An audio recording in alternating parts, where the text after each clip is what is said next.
Samajwadi party से विधायक हसन रूमी साहब हमारे साथ मौजूद हैं बातचीत के लिए। विभिन्न मुद्दे हैं जिस पर हम उनसे बात करेंगे।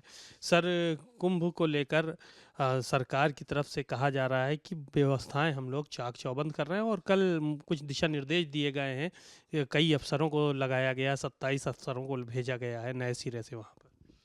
देखिए, जिस तरीके से उत्तर प्रदेश सरकार ने कुंभ की व्यवस्था का दावा किया कि 40 करोड़ लोगों के हमने आने का यहाँ पे व्यापक इंतज़ाम किया है, तो निश्चित रूप में जब 40 करोड़ लोगों के आने का इंतज़ाम किया है तो 40 करोड़ लोगों को आमंत्रित भी किया विभिन्न माध्यमों से, सूचना तंत्र से, सोशल मीडिया से। तो लोग उत्साह पूर्वक आए और सोशल मीडिया और तमाम समाचारों से ये पता चला कि व्यवस्था के नाम पे वहाँ पे बड़ी अव्यवस्था है।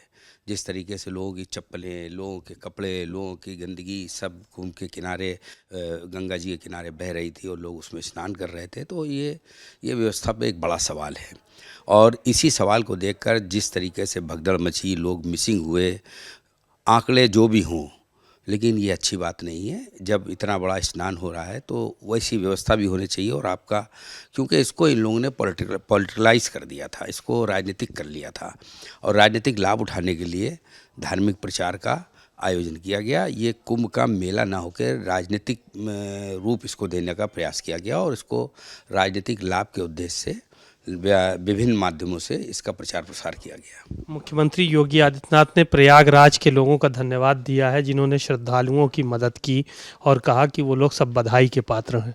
चलिए, माननीय मुख्यमंत्री जी ने कम से कम अल्पसंख्यक समुदाय के उन लोगों का जिन्होंने लगातार कुंभ के श्रद्धालुओं का रास्ते में जो भी उनसे बन पड़ा उसका उन लोगों ने स्वागत किया और उनकी मदद की। और ये भी अच्छी बात है कि अल्पसंख्यक मुस्लिम समुदाय को वहाँ पे आने से वर्जित किया गया था और अगर वहाँ पे आ जाते तो पता नहीं और भी कोई रूप होता।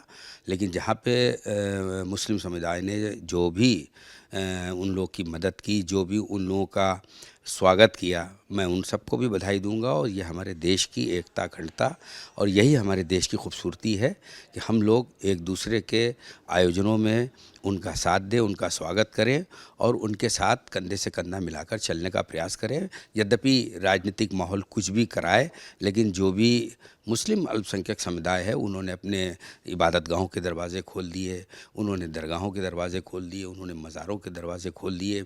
और यकीनन जो जिस धर्म को मानने वाला है उसको उस धर्म को मानना चाहिए। हमारे यहाँ इंसानियत और भाईचारा सबसे बड़ा धर्म है, चाहे वो सनातन हो, चाहे वो मुस्लिम हो, चाहे वो सिख हो, चाहे वो ईसाई हो। हम लोग अगर अपने इस धर्म के हिसाब से काम करेंगे तो हमेशा मोहब्बत, भाईचारा और सद्भावना बनी रहेगी। ये देखा गया कि मिल्कीपुर का चुनाव हुआ, बड़ी करारी शिकस्त हासिल हुई आप लोगों को। समाजवादी पार्टी जो है वो बुरी तरह से हारी और भाजपा के लोग अब ये कह रहे हैं कि आने वाले समय में 27 में भी यही हाल होगा सपा का। देखिए, जिस तरीके से मिल्कीपुर का चुनाव हुआ, मेरा तो ये कहना है कि अगर इतना ही विश्वास था तो एक साथ जब उपचुनाव हो रहे थे वो करा लेते। अकेला चुनाव करा के पूरे प्रदेश का तंत्र और पूरे प्रदेश के तंत्र को जिस तरीके से सरकारी तंत्र को दुरुपयोग करने का जो प्रयास किया, तमाम चैनलों और मैं भारत समाचार के चैनल को भी बधाई दूंगा कि उन्होंने बड़े साहस का काम किया कि तमाम फर्जी वोटरों को वोट डालने के जाते हुए रास्तों को उजागर करने का काम किया। तो इस तरीके से उपचुनाव ये जीता नहीं, छीना गया है और छीनने और जीतने में बड़ा अंतर होता है। उपचुनाव वैसे तो सरकार का होता है, ऐसी कौन सी बात हो गई थी कि लोकसभा बुरी तरह हारे और एकदम विधानसभा में आप 1-2 हज़ार वोट नहीं, 10,000 वोट नहीं, आप 60-60 हज़ार वोट से जीत रहे हैं। जीत का मार्जिन इस बात को बताता है कि जिस तरीके से प्लांट वे में इस सीट को, जीत को हासिल करने का जो एक रोड मैप बनाया था वो धरातल पर सरकार का कामयाब हुआ। और हम लोग लोकतंत्र पर विश्वास करने वाले लोग हैं। हमारे नेता आदरणीय अखिलेश यादव जी ने जैसा कि कफन भेंट किया, तो हमें लगता है कि चुनाव आयोग ने मौन रूप धारण कर लिया था और वो भी सरकार के आगे नतमस्तक हो गया था। शुक्रिया बहुत बहुत हसन रूमी साहब, बहुत सारी बातें उन्होंने कही और कुंभ को लेकर भी उन्होंने काफ़ी बात कही और कहा कि जिस तरह की व्यवस्थाएं वहां पर होनी चाहिए थी, इतनी बड़ी भीड़ को देखते हुए उतनी व्यवस्था नहीं की गई। कैमरामैन अरविंद के साथ सीमा नकवी, भारत समाचार, लखनऊ।